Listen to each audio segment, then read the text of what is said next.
Number 10. I'm sorry, Mall Santa can't come to the throne right now. Why? Cause he's dead. I mean, look at him, he is so dead. Santa is a zombie and this kid absolutely knows it, but is stuck in his undead grasp. Bummer. And I have to say, you're next, kiddo. The only thing this kid is getting this Christmas is the ability to live forever without a brain and a new fear of baseball bats. Next up, it's Yeti Santa and his favorite deputy. Oh hey there, Santa. What's, going on with your face? Well, kids, it's mighty cold in the North Pole, so you need hair that covers all of your face. Good. I think I could be a more Santa. I'd be less creepy than him. Okay, but actually, creepy peepees out of a hair full of face? Absolutely not. Also, has anyone noticed Santa's hand there? Like, where's that going, bud?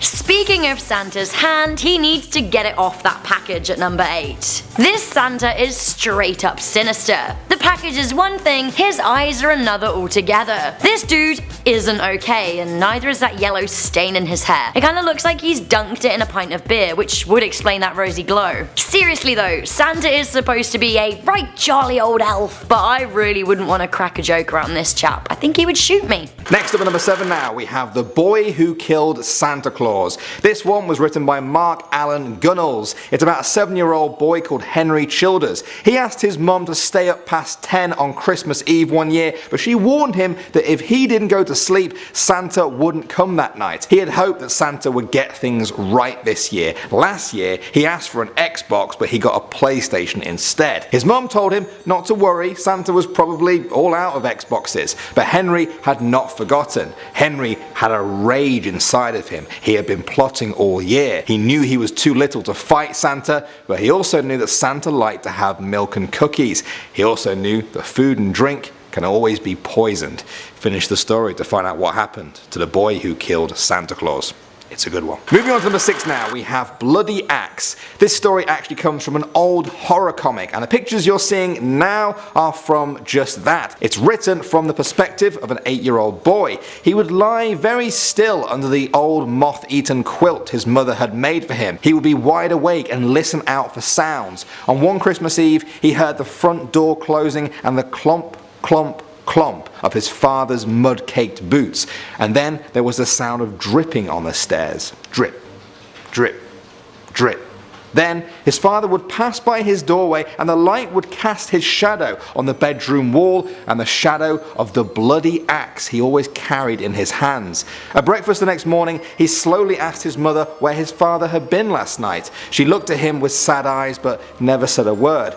By the end of this story though, we learn that there is a connection with the rumours of the nearby axe murderer and his father's return every night. Let's just say it doesn't have a pretty ending. Moving on to number 5 now, we have The Carol Singers. This is a story based on The Vanishing House by Bernard Capes. The storyteller said that when they were a boy, their grandfather and father were alcoholics who never worked. They could play instruments though. On one Christmas Eve, they took him Christmas caroling with them, door to door. It was a dark night, snow was falling and the wind cut through them like a knife. They came to a big mansion decorated with Christmas lights. The grandfather knocked on the front door and they began to play some old Christmas carols. When the door finally swung open, in the dim light they could see a young woman stood holding a tray of glasses in her hands. She picked up a glass and handed it to the grandfather, who excitedly took it. The boy looked up to a window above and saw a hideous face peering out of the shadows. He looked back at the woman in the doorway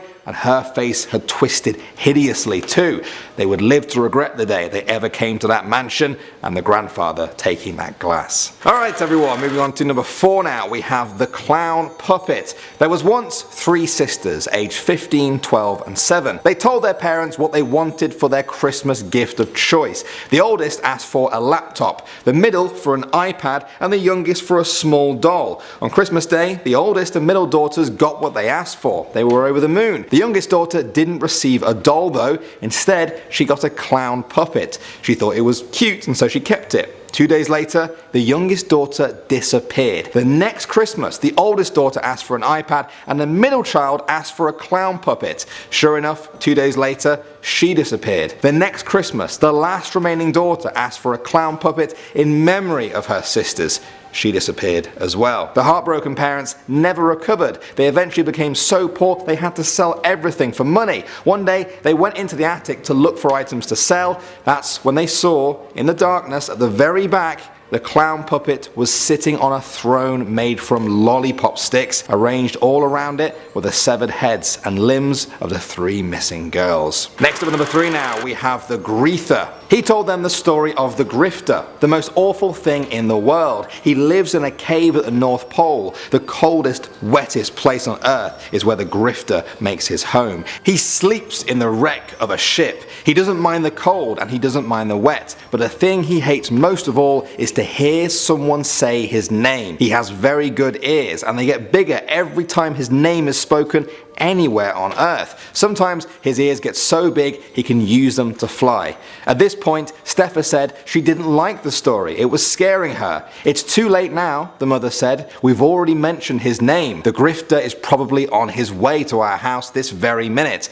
Those words will come to haunt them before this story ends. Moving on to number 2 now, guys, we have Belsnickel. If you're watching this from a Germanic speaking country, you may be familiar already with this story. In that part of the world, the Belsnickel is a fur-clad Christmas gift bringer. He has a long tongue and is typically very ragged and disheveled. His clothes are dirty and ripped, and he's known for beating misbehaved children with a stick. He's a mythical creature that serves as an almost anti-Santa-like creature. If it's Santa's job to deliver joy and presents, it's the Belsnickel's job to make sure they deserve it. And finally, number 1 now, we have Purple Fingernails. This one comes from the Scary for Kids website, and I'll read it exactly as I found it. There was once a little girl who had a large collection of dolls. One Christmas, she saw a doll in the window of a department store that she absolutely had to have. It had long, flowing blonde hair and a lovely blue dress. But the thing that impressed her the most about the doll was that it had lovely, bold, purple fingernails. When Christmas morning came, she was delighted to find the doll with the purple fingernails lying under the Christmas tree.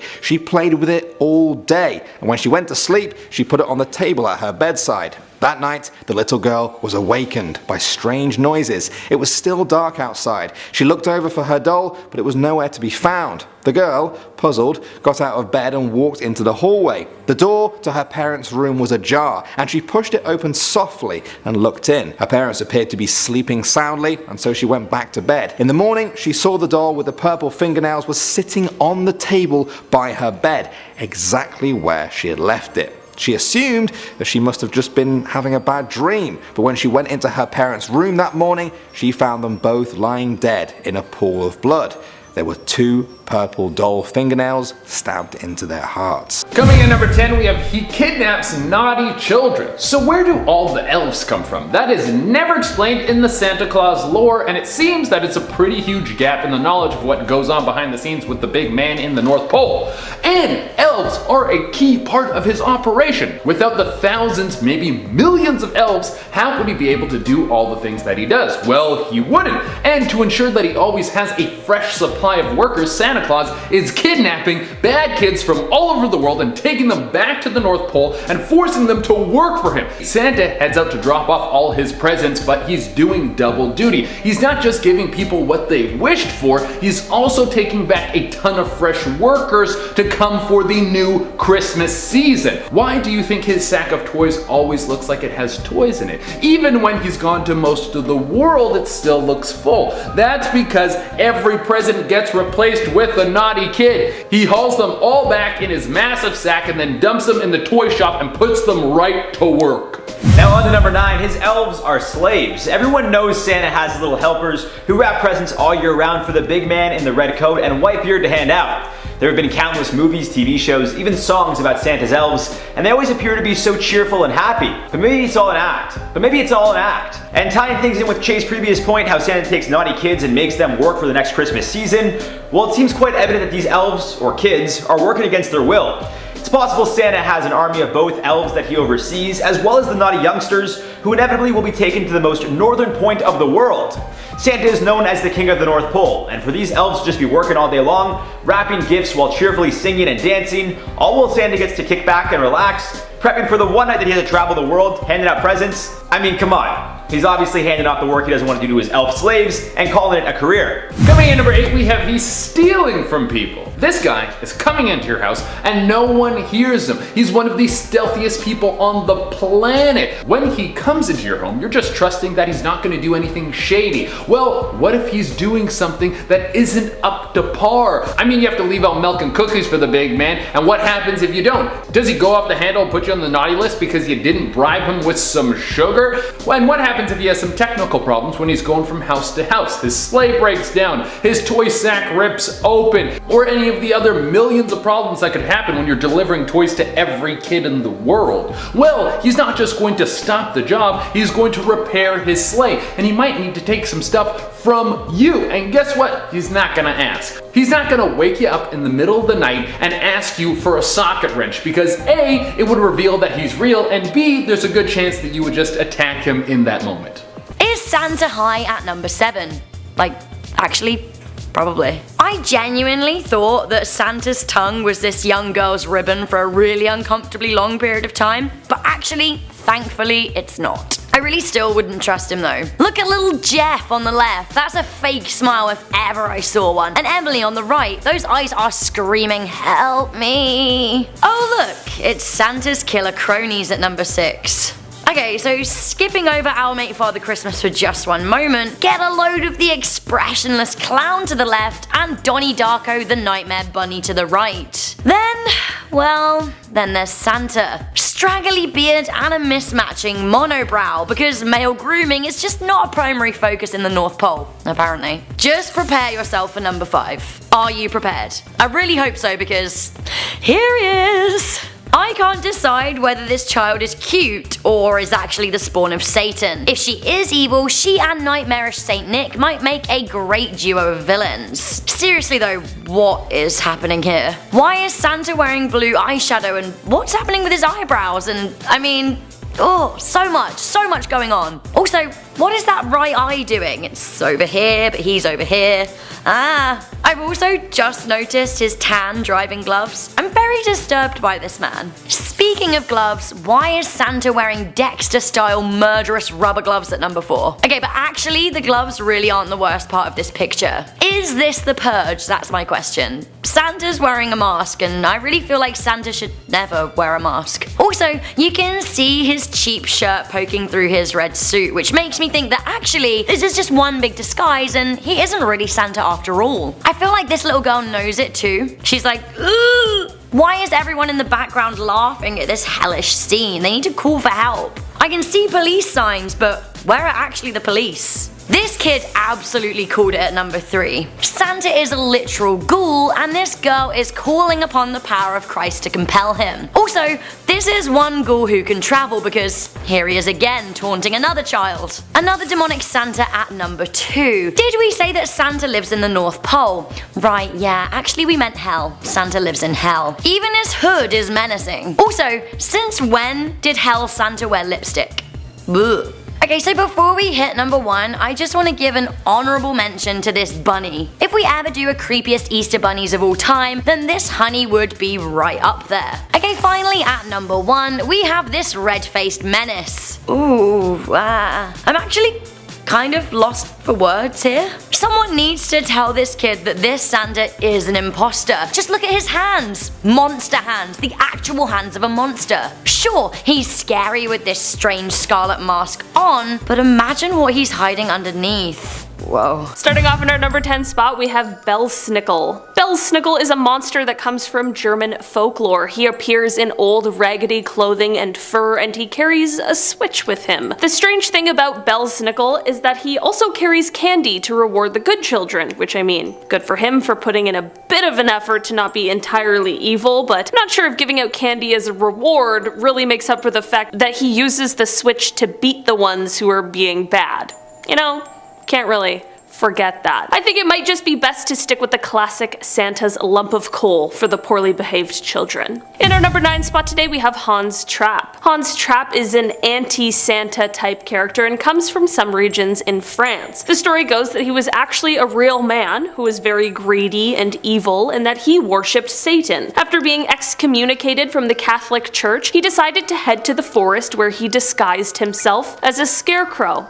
I don't know why. From then on, he made it his mission to scare and eat people. One day when he was about to eat a boy, he ended up getting struck by lightning, which was God's way of punishing him. Well, luckily that ended the mean old man's children-eating ways. Hans Trapp still visits around Christmas time to serve as a reminder of what can happen to naughty children. He remains dressed as a scarecrow so that he can scare the children into behaving well. Interesting tactic. In our number 8 spot today, we have the Yule cat. The Icelandic Yule cat, or the Christmas cat, is a pretty mean cat who is probably gonna try and eat you. The Yule cat originates from the Icelandic tradition where if you finish all of your work, then you will be rewarded with new clothes, but obviously not if you're lazy. The Yule cat can easily spot the ones who are lazy because of the fact that they'll be wearing old clothes, and this will cause you to end up being sacrificed. The Yule cat is meant to be a stimulus for children to complete all of their chores, but it is also used as a reminder to children to donate to those who need it. Not sure where the donation part comes in. Making sure that everyone has a new piece of clothing so that the Yule cat will not mistake the less fortunate for someone lazy. There it is. Alright, I guess that one has a nice lesson at least. Now up next at lucky number 7, he inhumanely breeds reindeer. Everyone knows the wonderful Christmas song Rudolph the Red-Nosed Reindeer. He had a shiny nose and took the night with Dasher and Prancer and Vixen and all the others. But as we know, reindeer aren't immortal. They are, however, incredibly rare to find. So then how did Santa manage to snag 9 of them? Well, I think there's only one real logical answer here, folks. He breeds them for work purposes. And given that everything Santa does is under the radar, it's not like anyone will know how he treats the reindeer. And when it comes to getting things done efficiently, unfortunately, that means things won't always be done in the most humane way. What I'm getting at is Santa is breeding these reindeer inhumanely, and they likely live in very poor conditions. Aside from Santa, no one would ever really know where they live and how they're treated. Given that Santa uses them for literally one night out of the year to travel, I doubt he treats them any better than he treats his slave elves. Odds are Santa asks for cookies and milk because that's the one day out of the year he allows the reindeer to eat. After all, they're gonna need some energy if they're gonna do all that flying around the world. Coming in number 6, we have There Isn't Enough Christmas Cheer This Year. We all know that Santa needs Christmas cheer to be able to travel around the world. That's like his form of clean energy or something. Well, how do you build Christmas cheer? Well, you need a massive corporation to set up decorations in the center of a major city, and then you guys have to go out and buy things. Just kidding, but you do need people to get together and share some love, usually in the form of caroling or making a bunch of stuff or hanging out with your family or being excited for Christmas. But this year, all of that stuff is basically illegal, depending on where you are in the world. New Zealand is going to be bumping with Christmas cheer because they've kicked COVID right out of the country. But will New Zealand alone be able to create enough Christmas cheer to have Santa go all over the world and give out all his presents? I don't think so, man. There's only 4 million people in that country. That means Santa has to take the year off because we can't get together to spread the love for Christmas. Like, think about if you live far away from your parents. You would normally fly home, but this year you might not be able to get on a flight because flights might be shut down, or you're worried about getting your parents sick, which might be a blessing for some people who don't want to see their families, but for everyone else, we need that cheer so Santa can travel around the world. Halfway through, that's number 5. We got He's Not Coming this year. 2020 has been a year like no other, so to think that this may be the first year Santa doesn't travel the world to deliver presents isn't such a far-fetched idea. We're still trying to find a way to deal with our current pandemic, and although Santa is technically immune, more on that later, those whose homes he'll be visiting certainly aren't. Now that's not to say that the big man himself would necessarily be the one to transmit the bacteria from house to house, but as we know, it can certainly live on clothing for quite some time. And if Santa is going from house to house all over the world wearing the same red coat and white gloves, well, it's quite possible he spreads the bacteria of either COVID or possibly other illnesses without realizing it. Now, assuming he doesn't want to do that and isn't selfish because, again, he's technically immune, so he has nothing to worry about, it's still possible Santa opts out of delivering presents this year. For a lot of us, the greatest gift we could ask for this Christmas or New Year is a clean bill of health. And one way Santa can ensure he's not responsible for spreading any more illness is if he takes one Christmas off, given the unprecedented circumstances. As much as it may pain him to sit back and relax for one extra day, it may be for the greater good of humanity. So don't be surprised if your tree is looking pretty bare this Christmas. Coming in number 4, we have Santa and Krampus are the same. We all know that there are two sides to the Santa tale. We got Santa Claus, who goes from house to house and gives you all the goods you've been waiting for. Unless you're naughty, then he just gives you some coal. Sucks to suck. But there's also Krampus, who finds out who the naughty kids are, the ones who got coal, and he eats them alive. Wow, dude, you need to chill out a little bit. But Krampus and Santa are two different people, right? Wrong! Krampus and Santa are one and the same. Some people have the theory that it's like Dr. Jekyll and Mr. Hyde, aka the Hulk and Bruce Banner. So if Santa's traveling around from home to home and he has an encounter with something that's so over the top horrible, something that is so naughty he can't forgive it, then he will transform into Krampus, he will crash into your room and eat you alive. The blood of a child will return him back to his cheery self, and then he's off to deliver presents once again. How do you think Krampus is able to get into your home so easily? Number 3, his blood cures COVID. People will try to harvest his blood. When Dr. Anthony Fauci revealed that Santa Claus was exempt from catching COVID because of his innate immunity, people started getting some crazy ideas. While speaking with USA Today, Fauci noted that Santa would still be spreading holiday cheer on Christmas, but he won't be spreading infections to anyone. And although that is all good and well, unfortunately the news led to some folks on the internet to get some rather, well, gruesome ideas. Given how long this pandemic has gone on and how many lives it's affected, to no surprise, people on the internet, mainly Twitter, started suggesting we harvest Santa's blood, as that could be the cure for COVID we've all been looking for. Yeah, things got dark real quick on this one. So don't be surprised if people start setting traps around their homes, maybe Kevin McAllister style, in hopes of trapping Santa to drain him of that good. Next on the list we have he is in the Illuminati. You can get into any house, you have access to an army of elves, you have wealth beyond anyone's understanding, and you possess magical powers that are potentially more powerful than nuclear weapons. Guess what? You're in the Illuminati.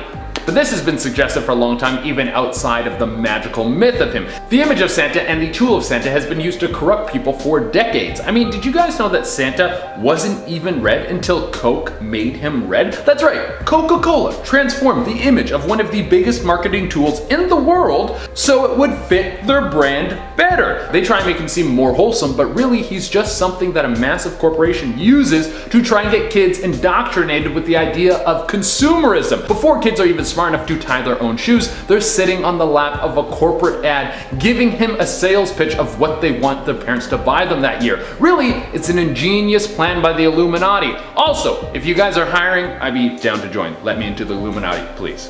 And in at number 1, Santa profits off Christmas. Nothing in life is free, and although it seems Santa pretty much rules the North Pole, the guy still has to make his money somehow. If you haven't noticed yet, there's a reason why Coca-Cola has all these Christmas commercials featuring Santa Claus, whereas Pepsi doesn't. And that's because Coke owns the rights to Santa.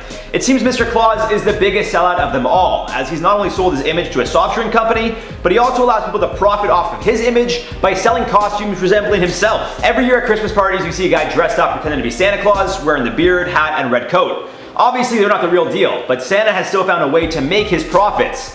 Even if he is overseeing all these elves and reindeer and holding them against their will, he still needs to house them, feed them occasionally, and keep them alive.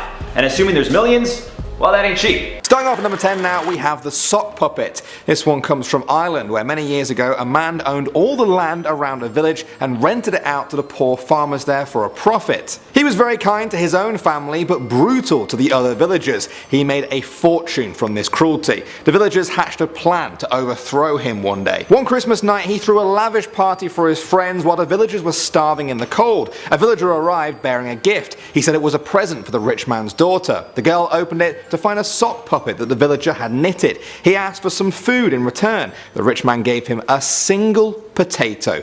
The girl loved the sock puppet though. She named it Charlie. She took it to bed that night. When her father went to check on her, she was fast asleep. But he noticed that Charlie was still on her hand, and its plastic eyes were staring right at him. The villagers were about to get their bloody revenge on the rich man thanks to a murderous sock puppet called Charlie. Moving on to number 9 now, we have Christmas tree decorations. This is a story from Scary for Kids about a girl called Juliet who was decorating a Christmas tree. Her mum was working late, and so when she finished with the tree, she sat down to watch some TV. It was then but she heard a scratching noise at the door. She looked through the peephole to see a man outside. He was a large, bearded guy in a red suit with fluffy white trim. He banged on the door loudly. Juliet asked, "Who's there?" The man said he was Santa Claus and that he wanted to come in because he was cold and tired and hungry. Juliet didn't believe him. She told him that her mother wasn't home and she wanted him to leave. His face began to go red and twist with anger. He knocked even harder and growled, "It's Santa Claus, Juliet.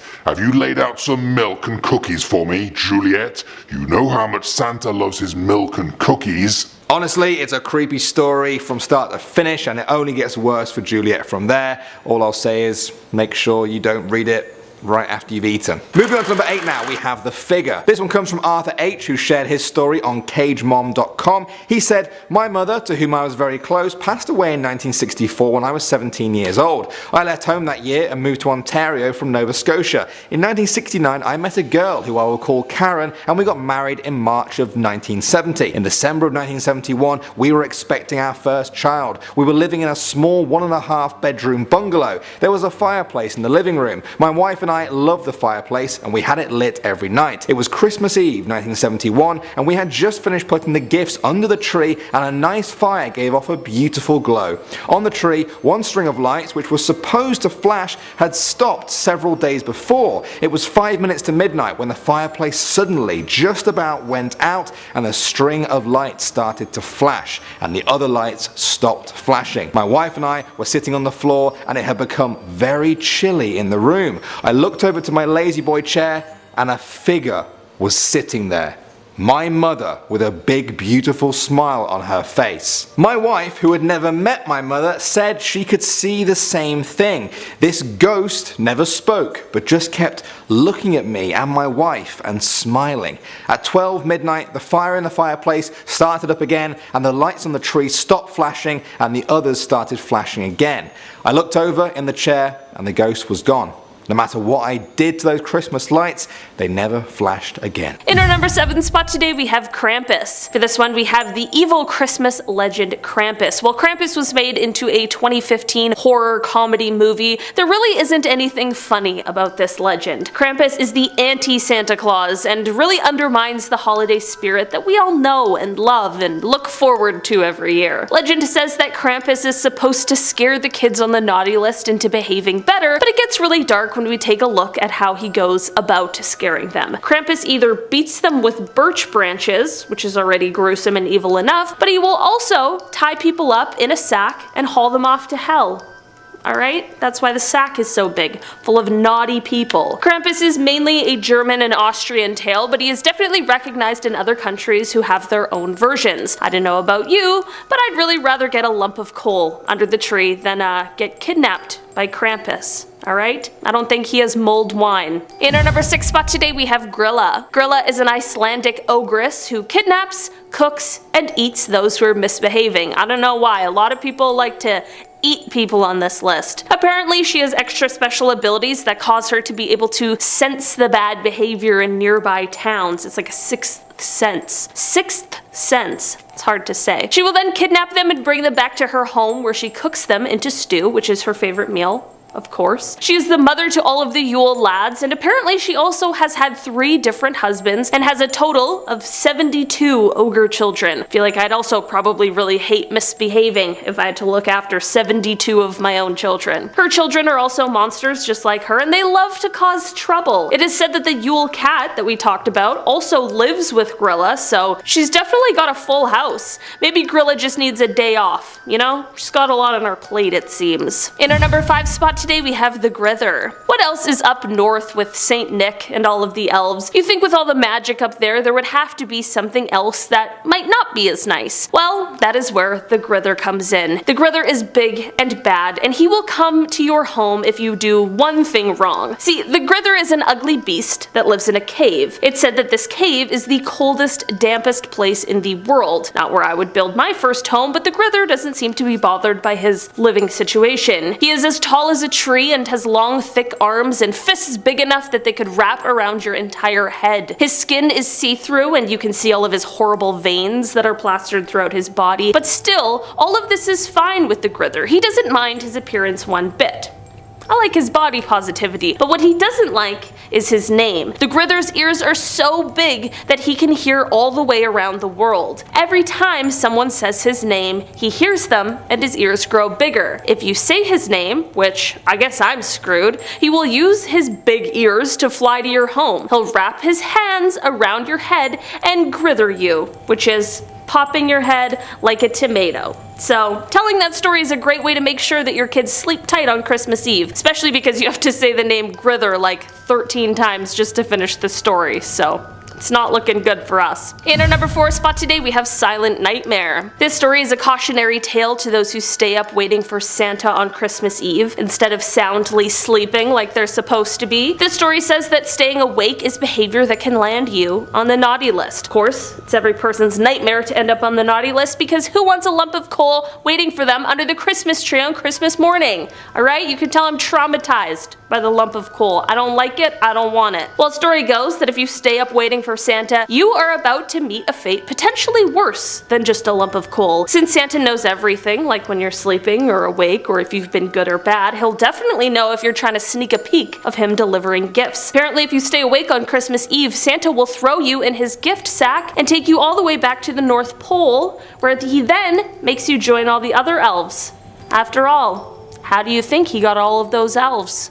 Alright, they don't just appear, they don't just grow on trees, it's gotta get them somewhere. In our number 3 spot today, we have the surprise gone wrong. There's an urban legend about a father who tried to surprise his family by dressing up as Santa Claus, but sadly, it went horribly wrong. It started when the father claimed that he was going to be out of town for Christmas for work, which was a ploy to ensure that nobody suspected a thing. Unfortunately, however, his plan quickly went awry and things turned deadly. The man, as he dressed up as Santa, tried to climb down the chimney, really play the part. But this is when he got stuck. Sadly, the story goes that he was stuck there for so long without anyone finding him that he ran out of air being trapped here and passed away. Once the family went to light a fire in the fireplace and could smell a strange smell, they finally realized the horror of what had happened. Alright, it's a dark Christmas urban legend. Thankfully, just a legend as far as we can tell, but still, don't go in any chimneys, just to be safe. The good old sneak 'em under the tree will do just fine, I think. In our number 2 spot today, we have Santa's true identity. There's quite a famous urban legend out there that suggests that good old Santa Claus is actually just Satan in disguise. I know, right? He sure had me fooled. The idea behind this one was created when someone started drawing some parallels between the two. I mean,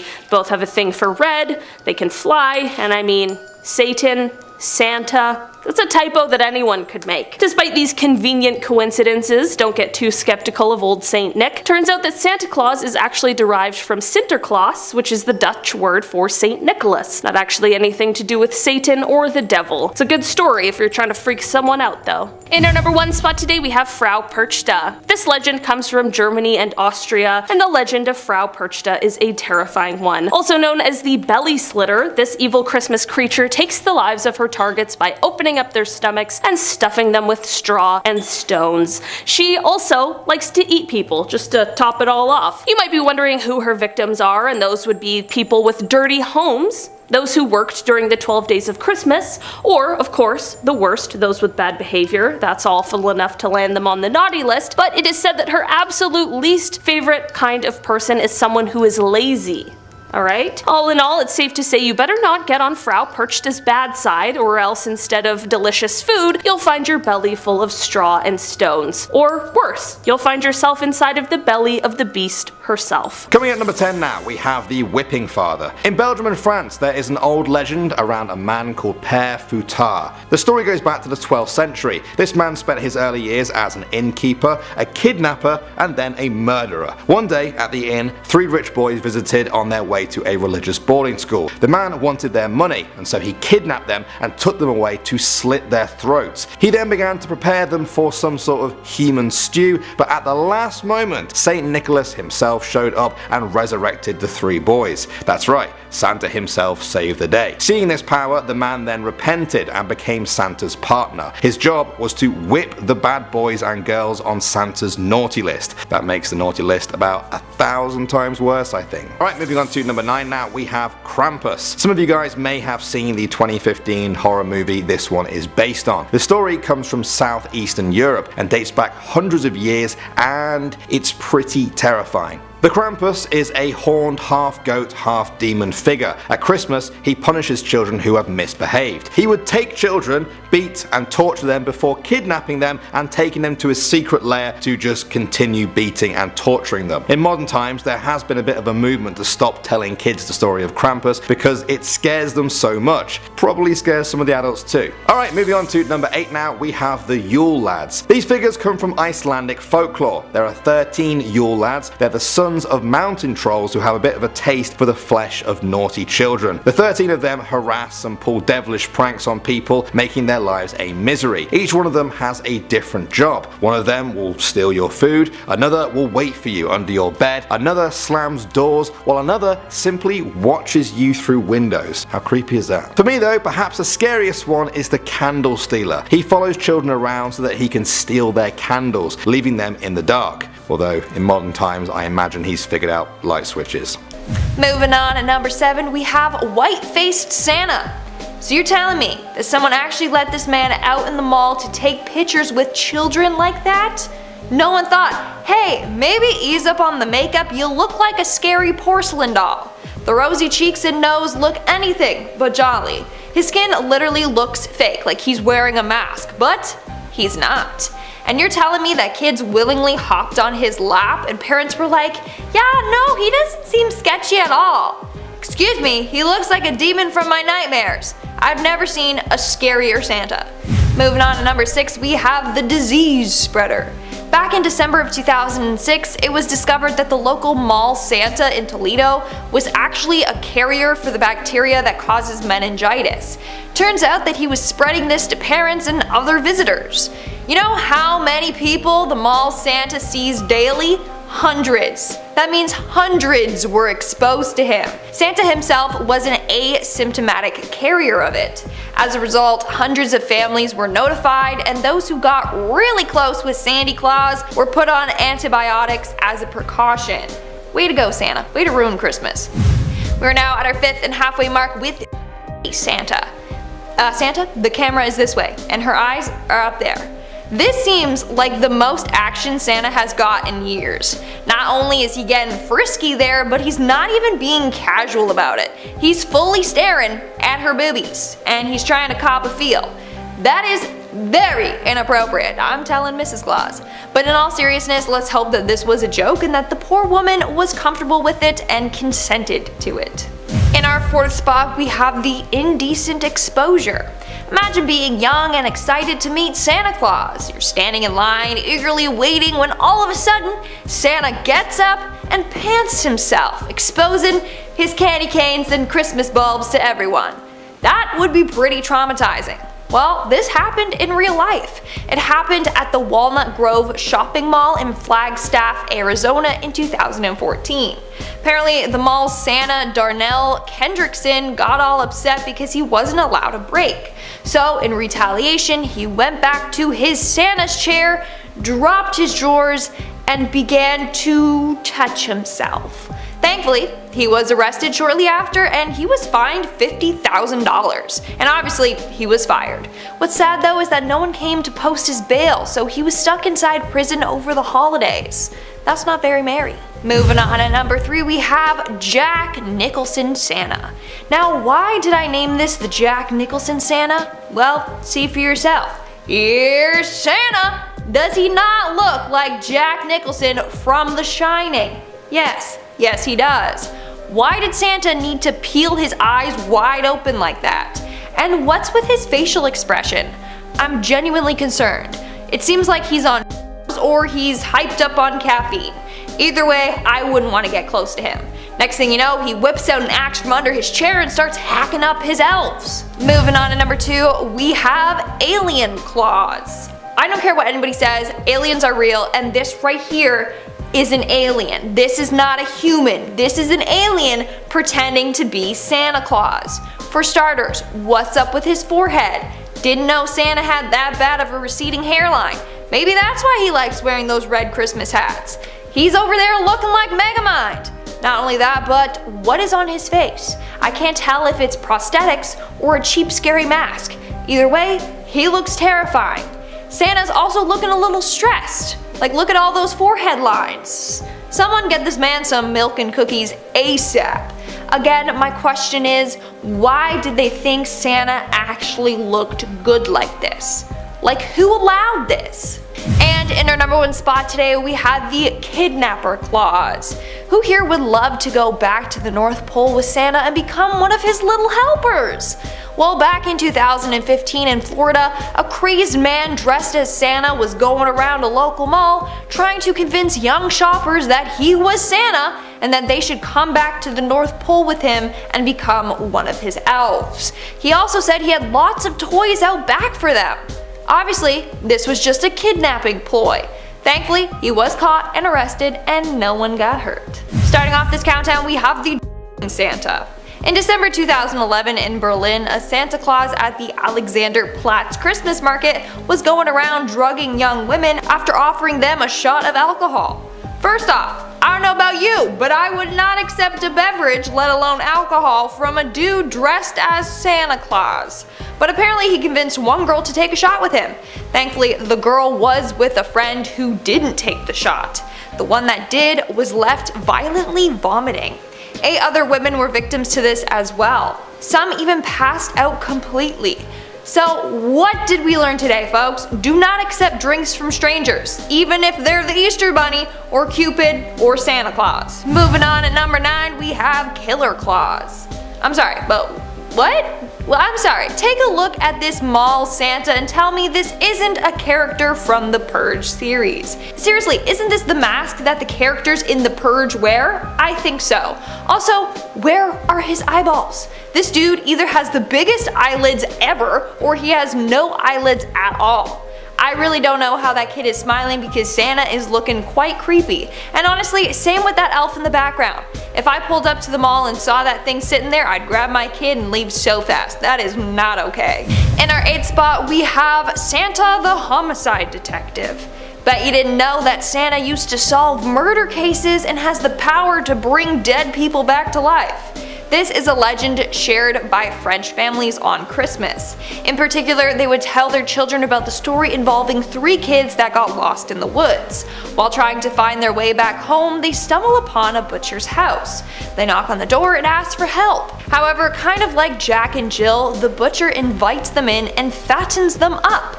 Then when they are sleeping, he chops them up and makes them into a meat dish to then sell. 7 years later, Santa is on the case. Don't know why it took him 7 years, but okay. He ends up showing up at the butcher's house and asks him for some meat. He then confronts him about the missing people, sticks his fingers in a barrel of his meat, and then those 3 kids come back to life. And then they all lived happily ever after. I don't know about you, but that story kind of ruined Christmas for me.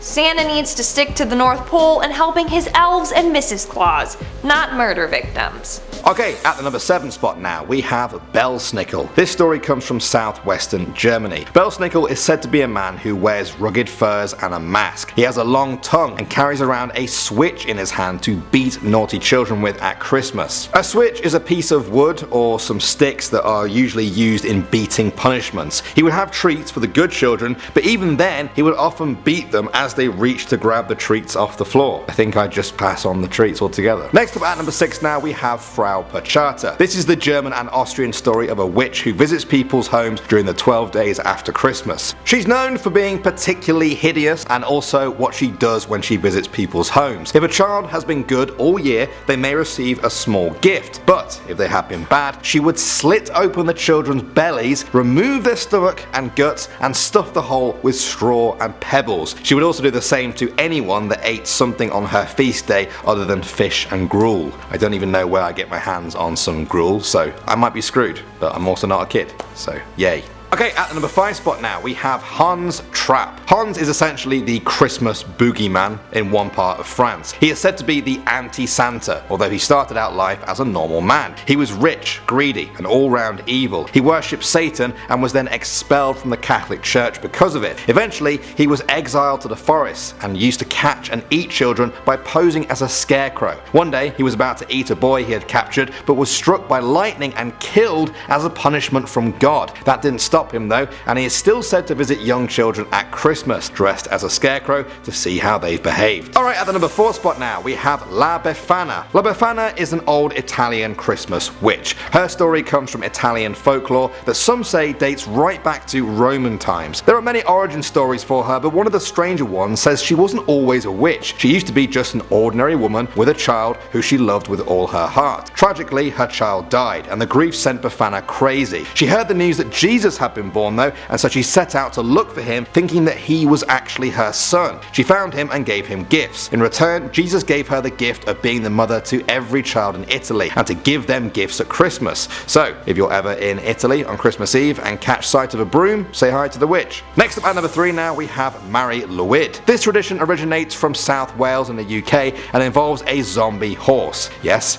Marie is a zombie horse. Marie would rise from the dead at Christmas and wander the streets with human zombies to remind the living of their existence. Marie wants to get into people's houses, and the only way to keep her out would be to engage her in a battle of wits through rhyming. That's right, to stop this skeletal zombie horse from entering your home at Christmas, you basically have to rap battle it. If that doesn't sound like a terrifying nightmare, I don't know what does. Alright, at the number 2 spot now, we have Stragelli. Stragelli is the sort of demonic looking helper to Pachetta the witch, someone we talked about earlier in the video. You might wonder how Pachetta manages to slice open all those naughty kids. Well, Stragelli helps. He will go around and eat the offerings left out by people in the hope of Pachetta's blessing. If he comes across any naughty kids before Pachetta does, he will rob them of everything they own, throw them up into the air, and then tear them into pieces. That makes Pachetta's belly slitting almost seem normal, except not really. None of this seems normal. And finally, number 1 now, we have the Yule Cat. If you guys remember the Yule lads from earlier on in the video, well, this is their cat that they bring along with them to terrorize people at Christmas. The Yule Cat is big and fearsome, exactly what you'd expect when its owners are child-eating mountain trolls. Unlike many of the other ones on our list, you can't reason with the Yule Cat. There is only one thing a child can do at Christmas to not be visited by the Yule Cat. The cat is said to eat children who do not receive any clothes at Christmas. So guys, just be thankful next time you get some socks from a relative. They may have just saved your life from the Yule Cat.